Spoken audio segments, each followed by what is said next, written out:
doesn't matter if you're a one-person business or a billion-dollar business, hiring is the most impactful thing that you can do. If you do it right, you can grow your business and grow your team and make business just so much more fun. If you do it wrong, it can send you bankrupt. I remember hiring a really creative person for one of my businesses, thinking that he was going to change the game. I remember walking into the office the first time to meet him and he could barely walk. He was talking to himself and he was clearly on illicit substances.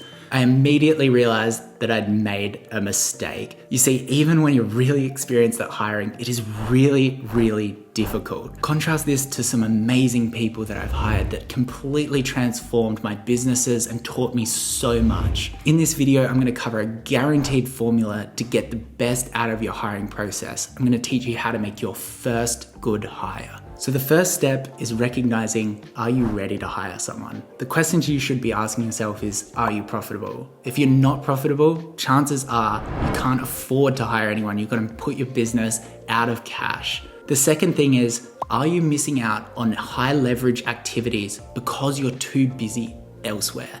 So a great example of this is when I first started Oodie and calming blankets, I was too busy hand packing all the orders for customers and I was unable to do things that really grow the business. That's when I realized I needed to hire someone. So I asked my brother, can you help me pack orders? Can you help me reply to customer emails?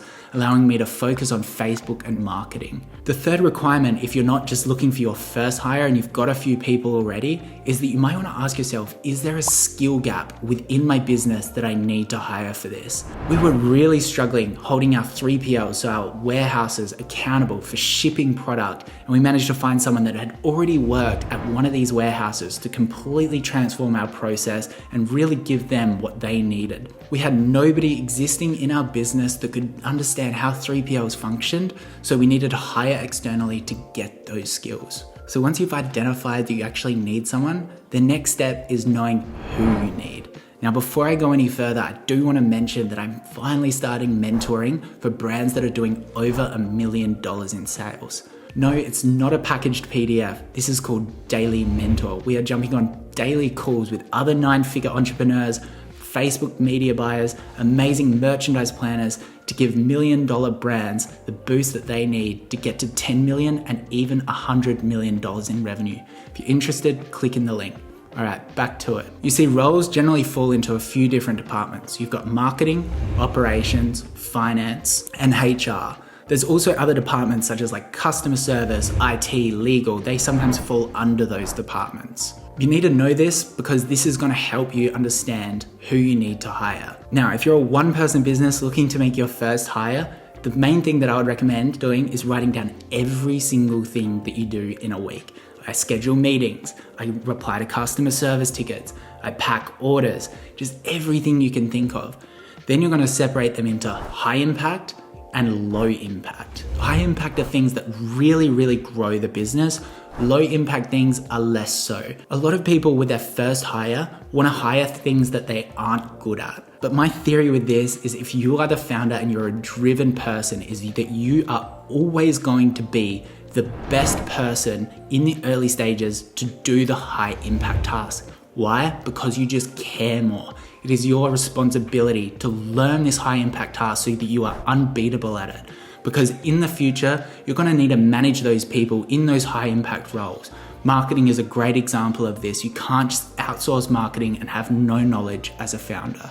The other thing is doing low impact, monotonous tasks is boring. You want business to be fun. You want to be constantly growing, and these high impact tasks are a great way to get that dopamine hit and really, really enjoy it. So you've got that list of tasks. Now you can actually start qualifying what kind of role that you need to hire. It might be an operations manager. It might be a customer service manager. It might even be outsourced. It might even just be a part-time contractor to handle a little bit of customer service. You can simply go onto ChatGPT, write some of these tasks that you need to do, and ask it for the perfect job title that you're hiring for. This will give you the base level of knowledge of who to actually go source and employ and how to hire them, even their salary expectations, which we'll chat about in a second. Now, one common mistake that I always see people make with their first hire is just hiring their family or friends. Now, while this is great, hiring those people that care more about your business because they care about you, you need to ask yourself, are you willing to lose that friendship if everything goes pear-shaped? Because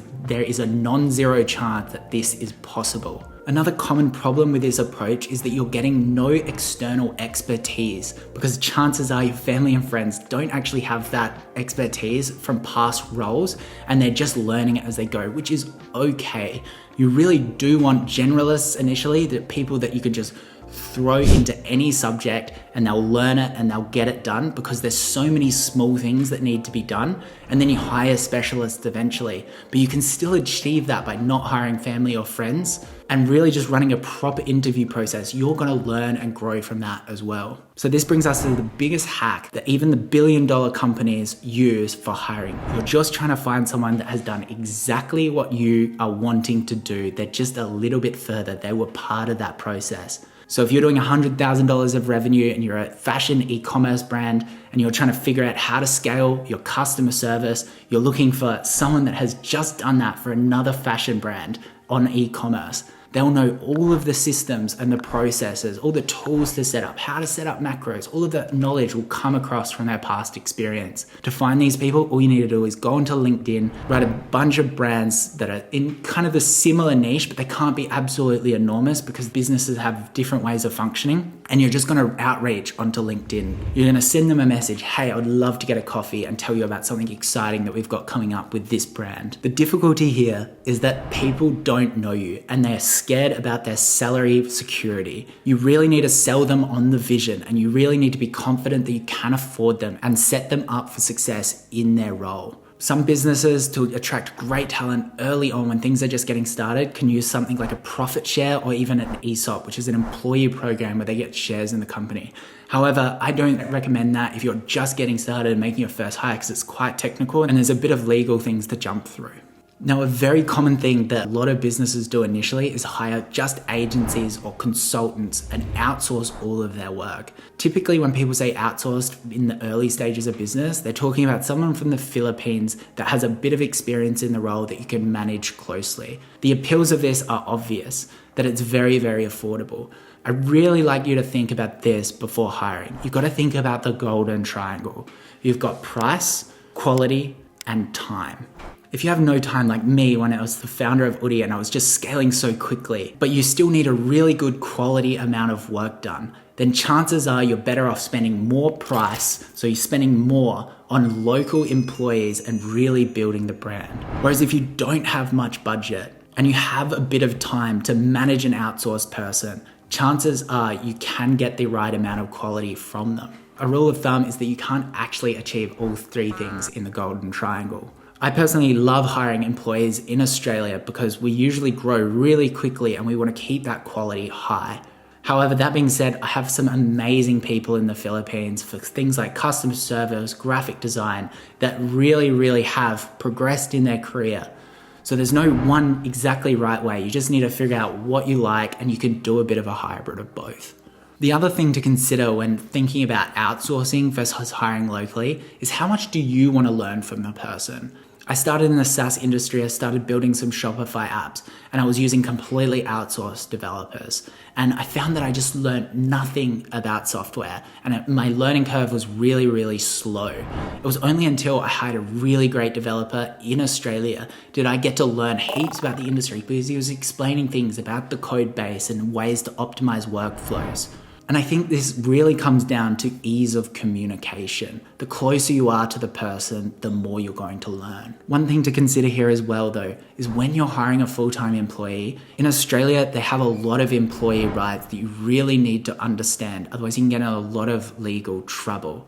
This includes giving someone a probation time, and then after that, you can't actually terminate the employment unless it fits into a strict criteria and you give them performance management. This is the same as a lot of other countries as well. I do recommend chatting to an employment lawyer in any country that you're planning to hire, because you will need to get something called an employment contract. But that's not just for employees. Contractors will also always need a contract. Even if you're using something like Upwork, you need to get a contract in place, because otherwise you may not own the IP that they are creating for you, and there's no confidentiality as well. Another common question that I get asked is, does culture matter? With your first employee, I don't think it does.